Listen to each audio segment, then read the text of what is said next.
Perlas ba ang hawak mo, kwintas or fakeless? Meron tayong dalawang paraan para malaman kung ito ay perlas or fakeless. Ipa-plus ko sa screen.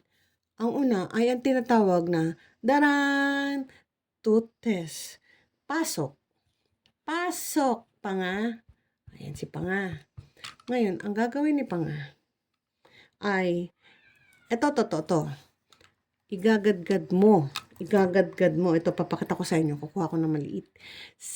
Wag mong gawing butong pakwan. Okay? Gadgad mo lang sa mga dulo. Tapos, pag nanindig na lahat ng iyong balahibibo, ibig sabihin, totoo yan. Huwag ka nga na parang ganyan. Ha? Malaking pagkakamali. Kundi mag-aabang ka sa banyo pag nalulun mo yan.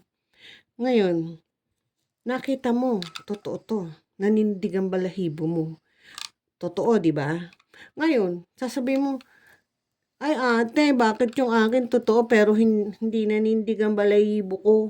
Ang dulas. Madali lang ang solusyon sa problema mo, kapatid. Wala kang ibang gagawin, kundi ilipat mo ng ngipin na tapat sa pustiso. Hindi pwedeng manigas ang iyong balahibo pag pustiso ang ginamit mo. Ngayon, ito namang fakeless. Subukan mo. Igadgad mo sa dulo ng iyong ngipin. Madulas pa sa saluyot. Ibig sabihin, peke yan. Kaya, ang totoo, manigasgas. Ang hindi ay madulas sa tooth test. Alis pa nga. May pangalawa tayong test. Ang tinatawag nating powder test. Ipa-flash ko sa screen. Daran! High-tech ako, sinabi ko na sa inyo. Yan ang aking apps. Unang-una, powder test na tinatawag. Kunin mo yung magkabilang dulo. Pag-awayin mo sila. Akin ng Cavite, sa'yo ang tundo. Sa akin ng Cavite, iyo ang tundo. Oh, ayan, di ba may powder? Pag may lumabas na powder, ibig sabihin, totoo yan. Hipan mo. Oh, kung di mo hipan, wala rin mangyayari. Wala namang mawawala. Ngayon, huwag kayong mag-alala kung ang iyong perlas ay isipin nyo na gasgas. Hindi, parang aswang lang yan. Nagbabalik sa dati niyang anyo. Tingnan nyo. O, diba?